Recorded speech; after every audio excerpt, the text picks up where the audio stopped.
kaiji ngahaturkeun nuhun lah tiasa sumping ka ieu patempatan. Ieu lembur teh namina lembur Sukadaya.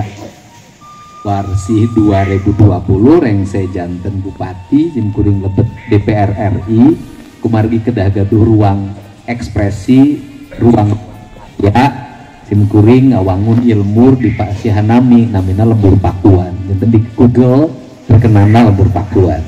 Janten hampir 4 tahun Simkuring di dieu lebet ka Covid segala macam teras-terasan ngadamel karya-karya estetika ilmuran etang-etang masihan contoh yang di Hindu hiji waktu di Jawa Barat bakal aya lembur nu jadi prototipe model nyata lembur Pakuan nu engke meureun bakal ngajang elek jadi 10.000 lembur nu aya di Jawa Barat. Margi Simkuring gaduh keyakinan yen pangwangunan di hiji daerah kedah di awitan di mitembian di mimitian ku isu-isu di mana urang asal. Janten tidinya heula dicandakna. Margi daerah-daerah anu kagungan identitas wilayah eta ngawengku diri masyarakatna gaduh jati diri. Saupami kadienakeun seueur gelombang masyarakat Batak nu aya di Jawa Barat sareng di berbagai tempat masihan supporting ka Simkuring eta dikawitan ku pernyataan di podcast Total Politik. Di podcast Total Politik Simkuring nyarita kieu bahwa orang Sunda mungkin dalam 50 tahun 100 tahun ke depan itu akan hilang dan Batak itu sampai kiamat akan tetap jadi Batak. Nah, apa yang menjadi landasan? Karena orang Batak itu leluhurnya sudah bisa membaca genetika, namanya tidak berubah apalagi letakan marga, sehingga Nasution sampai kiamat Nasution dan itu orang Batak. Simanjuntak sampai kiamat tetap Simanjuntak itu orang Batak. Kemudian Panjaitan sampai kiamat tetap Panjaitan. Nah, kemudian dia terikat oleh ikatan tradisi yang tidak pernah berubah. Orang Batak lebih menonjol kebatakannya dibanding agamanya. Nah, orang Sunda coba asal ke Jakarta we jadi anggota DPR balik dengan sepeda. Tolong antarkan aku ke kampung aku air bambu ikat. Di depan Grab teh di tayangan di Google teu kapanggih. Ayeuna teh kunaon we lemur teh di tali itu.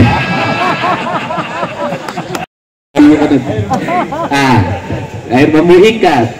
Geus di tali geus naik nganjang ka urut ka Bogoh di belah ditu. Di mana mantan pacar saya di sana rumahnya Bukit Kemiri. Nah, anak Google buka panggih di bawah ya itu Pasir Muncang. Nah, orang Sunda itu berubah nama. Coba orang Sunda hari ini nama orang sudah jarang lah seangkatan generasi sekarang memberikan nama Asep, Dede, Yudi, Yadi pasti pakai namanya ngambil di Google. Pasti pakai nama-nama yang asing, semakin asing semakin keren. Setelah itu terjadilah perubahan pola makannya. Dari mulai minum sudah tidak dikenal lagi teh manis buatan ibunya atau membuat sendiri, semua hari ini beli di warung. Setelah itu nasinya tidak lagi diakel, tidak lagi berproses. Pak masukin rice cooker di setruk. Setelah itu juga seluruh panganannya semuanya siap saji. Setelah itu perilaku budaya lingkungannya. Nah, setelah itu semuanya mengalami perubahan-perubahan, pada akhirnya identitas dirinya jadi hilang. Nah, identitas jadi hilang, problemnya menjadi apa? Punten ya, orang Batak tinggal di Jawa Barat merasa di Batak. Orang Jawa yang merasa tinggal di Jawa betah karena merasa di Jawa. Kenapa? Karena ikonik identitas Sunda menjadi hilang. Orang Batak tinggal di Jawa Barat tetap aja dibilangnya Abang. Orang Jawa tinggal di Jawa Barat, Mas. Orang Sunda tinggal di Jogja, Mas. Nggak ada Akang, Mas. Tinggal di Batak, di Medan, Abang. Artinya apa? Ada problem kultural di mana masyarakat Jawa Barat itu kehilangan identitas kulturnya. Akibat identitas kultur maka tergeruslah tradisinya. Setelah tergerus tradisi maka tergerus kebudayaannya. Setelah tergerus kebudayaan tergeruslah perilaku politiknya. Setelah tergerus perilaku politiknya nanti juga akan tergerus pilihan politiknya. Kenapa saya pilih Kang Erwan dari banyak nama yang disodorkan? Karena saya ingin mempertahankan bahwa ya teh Provinsi Jawa Baratnya wakil lagi kudu Turut Tanjung Sari. Ini ada pilihannya. 2 tahun yang lalu ketemu sama Bosman di Jakarta. Bosman ngomong gini, Kang Deddy maju. Saya bilang berat. Enggak, saya ingin melihat sebagai orang Jawa Timur yang ngerti manajemen, ngerti ilmu intelijen, ngerti ekonomi. Saya ada yang hilang loh katanya dari kepemimpinan orang Jawa Barat dan orang Sunda, apa? Jenaka. Jadi terlalu serius, dan itu bukan ciri khas orang Sunda. Jadi orang Sunda itu kepemimpinannya jenaka. Jadi tidak terlalu kaku, kan agama lain beda. Karena jenaka sehingga kudu dipenta, ngerti? Ya, itu kepemimpinan Sunda. Di Sunda itu tidak ada tradisi dibinta, nggak ada surti, karena orang Sunda itu menggunakan rasa. Jadi hidupnya penuh dengan rasa dan rumasakan. Ini karena sehingga saya itu dari dulu itu menerapkan sebuah konsep berpikir bertindak itu jenaka saja, ngomong sapokna ngadek sacelekna. Jadi kalau kemudian dipotong-potong menjadi viral, bagi saya nggak ada urusan. Kenapa? Karena itulah kultur Sunda. Saya membawa gaya kepemimpinan Sunda. Gaya kepemimpinan Sunda ya seperti ini. Orang Sunda tuh prinsip kepemimpinannya sederhana. Ini orang Sunda, Kang Herman, penting. 1, hade gogog, 2, gade tago. Kan? Artinya dia itu bicaranya baik, kemudian juga penampilannya baik. Tetapi ada yang berikutnya, murah bacot, murah congcot. Artinya apa? Mulutnya itu selalu menyapa, mengajak, tetapi juga murah congcot, rezekinya selalu dibagi. Itu Sunda. Sehingga di Sunda itu anggota DPR yang rajin berbagi kepilih terus taruhan. Iya, itu ciri khas. Dan bagi orang Sunda, membagi itu bukan kecil dan besar, tapi kebiasaan. Jadi kalau orang ketemu di bekelan saja 10.000, itu mengingat dia dan dia akan terpilih lagi. Nah itu orang Sunda. Jadi orang Sunda tuh begitu. Jadi berehan, somea, hade, kasema. Maka ciri khasnya orang Sunda itu adalah memprioritaskan tamu. Jadi ketika ada tamu datang ke rumahnya, kajenting nyokot kelor di warung, nganjuk. Yang penting nyuguhan. Karena itu prinsip. Ini orang Sunda. Jadi ya itulah gaya-gayanya orang Sunda. Homea, hade, kasema, hade congcot, hade bacot, hade gogog, hade tagog. Kan murah congcot, murah bacot. Nah, ini gaya. Nah, dari seluruh gaya itu saya mencoba mengartikulasikan itu lama, sehingga saya kenapa tidak terlalu terpengaruh dengan isu-isu sensitif yang bersifat agama, karena saya tuh punya keyakinan itu sejak lama dan tesis itu sudah saya lakukan. Nah, saya ketika jadi wakil bupati, calon bupati, saya melawan tesis-tesis yang menurut saya tidak ngerti agama substansial. Ya sudah, menang. Nah, kemudian masuk lagi menjadi bupati periode kedua, itu juga saya tertinggi kok di Jawa Barat waktu itu. Dan saya konsisten pada kebudayaan, lingkungan, dan keberpihakan pada masyarakat kecil. Saya sih melihat ada kesadaran publik yang kuat karena dalam waktu 5 tahun Allah memberikan jalan bagi saya untuk menceritakan diri saya pada warga. Berceritanya lewat apa? Lewat konten media sosial yang itu saya tiap hari memang saya kerjanya keliling melalui YouTube. Saya menemukan berbagai hal yang dulu tidak terekam menjadi terekam, yang dulu tidak tersajikan menjadi tersajikan, kemudian membangun brand publik yang sangat kuat, yaitu keberpihakan pada rakyat kecil. Dalam setiap hari saya itu hanya melayani undangan, dan itu tidak pernah berhenti. Undangan dari warga yang hajatan, undangan desa yang selamatan, desa setiap hari, dan kemudian ngomong balik lagi semua sudah disiapkan oleh warga. Dan warga merasa sangat bahagia bila saya datang. Karena apa? Karena culture-nya sudah dibangun. Makanya kalau kedekatan saya melebihi calon bupati setempat, wajar. Karena secara emosi dan handphone saya itu dibuka, saya harus jawabin WA. Jadi kalau WA teman-teman nggak bisa saya respon sekaligus, karena sekali masuk WA butuh bangun 500. Jadi saya harus naik mobil 2 jam, kemudian saya balesin satu-satu.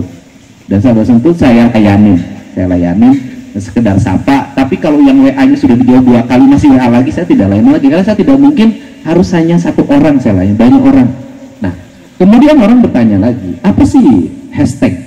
Hashtag itu saya ingat betul ya, pelajaran dari Pak Prabowo. Nah, Pak Prabowo ini kenapa kemarin menang? Karena juga apa yang diucapkan diingat. Jawa Barat istimewa itu apa sih? Jawa Barat istimewa itu adalah pejabatnya barecus, artinya punya kemampuan, jalana aralus, jalana mulus, sakolana alus, rakyat keurus, selesai, sudah. Itu sudah masuk dalam pelayanan publik, dan itu sudah diambil oleh yang lain. Jalan lecir itu paten saya.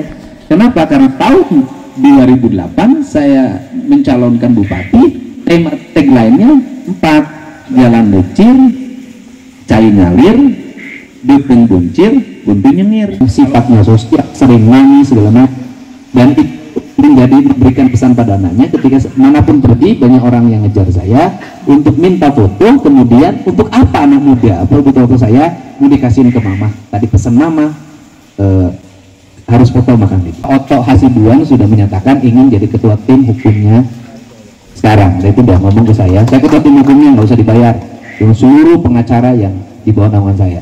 Nah, itu sudah Pak Oto Hasibuan dan kawan-kawan itu banyak sekali, dan kan itu Pak Oto Hasibuan. Ya, besok hari Jumatan berkumpul di Bandung, silahkan berkumpul di mana untuk menyusun itu. Gitu. Ini hari ini kita bersilaturahmi, kita menyamakan pikiran, kita menyatukan hati dan membangun langkah, dan langkah kita ini bukan untuk hanya kemenang Deddy Mulyadi dan Erwan, tetapi paradigma yang harus dibangun adalah kita ingin Jawa Barat menjadi provinsi yang dihormati oleh provinsi yang lain. Kita ingin ketika masuk Jawa Tengah, masuk ke perbatasan Jawa Barat, masuk Jawa Barat sudah terasa Jawa Barat. Saya ingin ketika dari Jakarta Timur masuk ke wilayah Bekasi sudah terasa Jawa Barat. Saya ingin dari Jakarta masuk ke arah Depok itu sudah terasa Jawa Barat.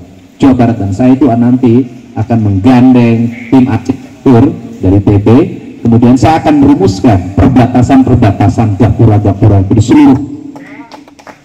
Dan setelah itu apakah cukup gapura yang hanya masa lalu? Tidak. Saya akan berteknologi. Bagaimana berbasis teknologi? Dulu saya sudah punya rencana itu di Purwakarta, cuma keburu berhenti. Jadi nanti di gapura-gapura perbatasan kabupaten itu akan dipasang pagar pengaman. Jadi ketika ada kejahatan, nanti sistem tombol bekerja, nanti di bawah jalan ke atas untuk pagar tutup, mobil tidak bisa lewat. Itu udah ide saya dari dulu. Nah, kemudian apa yang akan terjadi dalam 3 tahun ke depan? Mungkin 3 tahun ke depan Anda tidak akan bisa lagi lihat listrik kabelnya di atas, karena saya ini seluruh Jawa Barat seluruh kabel di bawah tanah semua. Karena saya pernah menerapkan itu dulu di Purwakarta di sekitar Pemda, cuma berikutnya saya berhenti. Dan saya dulu sudah merumuskan tentang terowongan pintar. Terowongan pintar itu adalah kabel listrik, kabel PDAM dimasukin di sebuah terowongan di setiap kota, kemudian kalau banjir masukin ke situ airnya, dan itu aman. Nah, kita ingin, dan berikutnya itu nanti ke depan sistem pemilu tidak akan berantakan seperti ini. Di seluruh jalan provinsi dan jalan kabupaten akan saya wajibkan setiap jalan ada PJU, dan kemudian ada lubang-lubang untuk menyimpan bendera, tiang-tiang untuk menyimpan baligo secara tertata. Sehingga ketika pilkada, pileg, orang tidak mesti lagi harus pasang baligo di mana-mana, semuanya dipasangkan di setiap tempat yang spes yang sudah disiapkan oleh pemerintah daerah. Karena ini biayanya mahal kalau dilakukan oleh partai politik, bikin kayu itu mahal. Nanti untuk sehingga nanti tuh Jabar tuh Bandung tuh tidak kelihatan sekarang semrawut, kota-kota tidak kelihatan semrawut, dan kita lihat di sini karena kinerja saya udah begitu.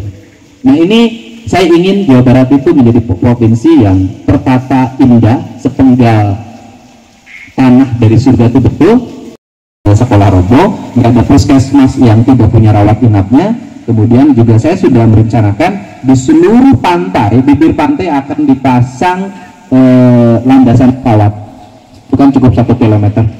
Tujuannya apa? Tujuannya adalah gubernur itu harus memastikan bersihnya partai di Jawa Barat.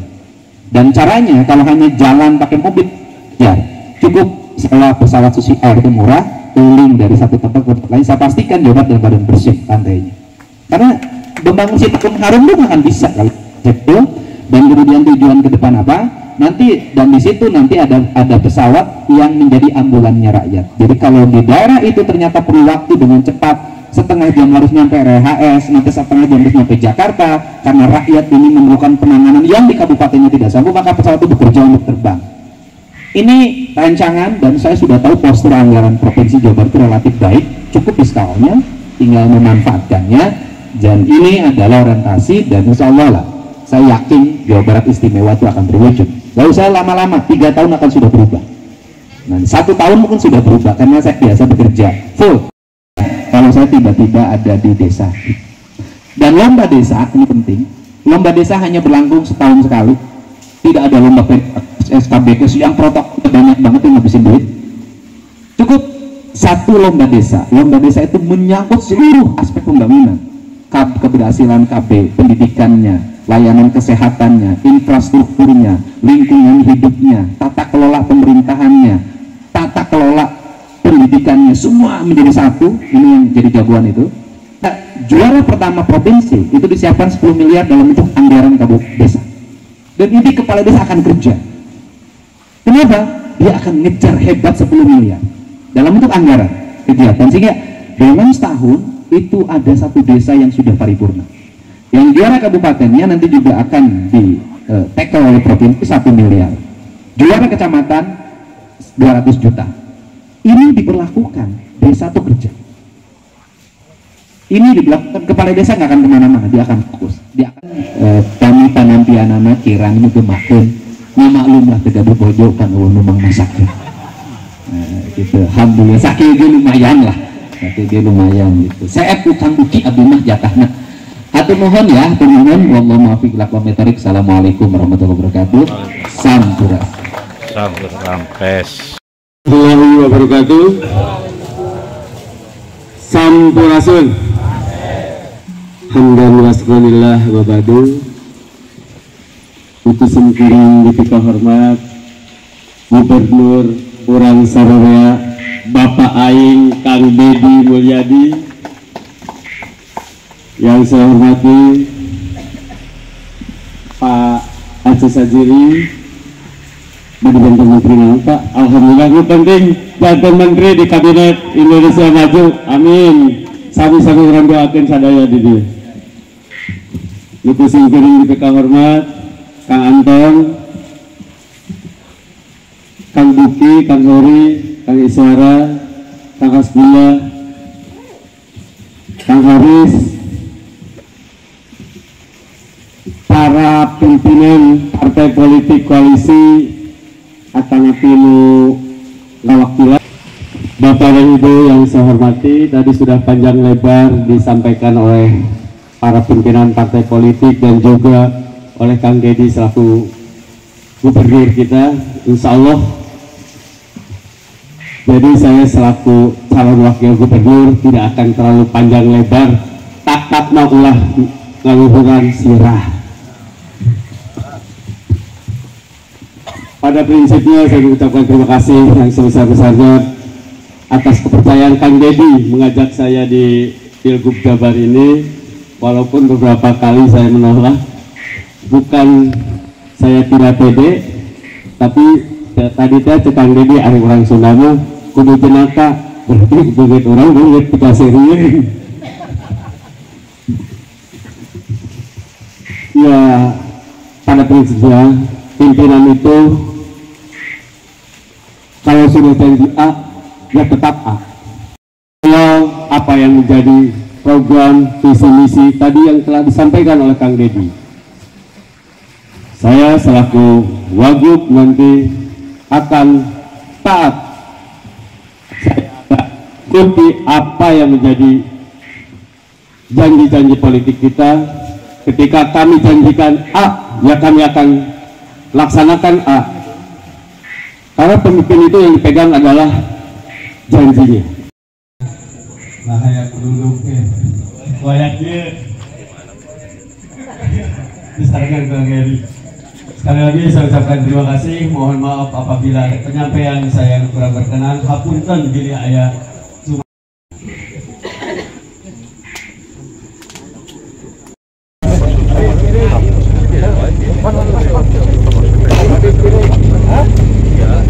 Gaduh mobil Ignis halangan mobil Ignis halangan mangheula rek keluar atuh kenal ya sih kangen Nabi Pak kangen Nabi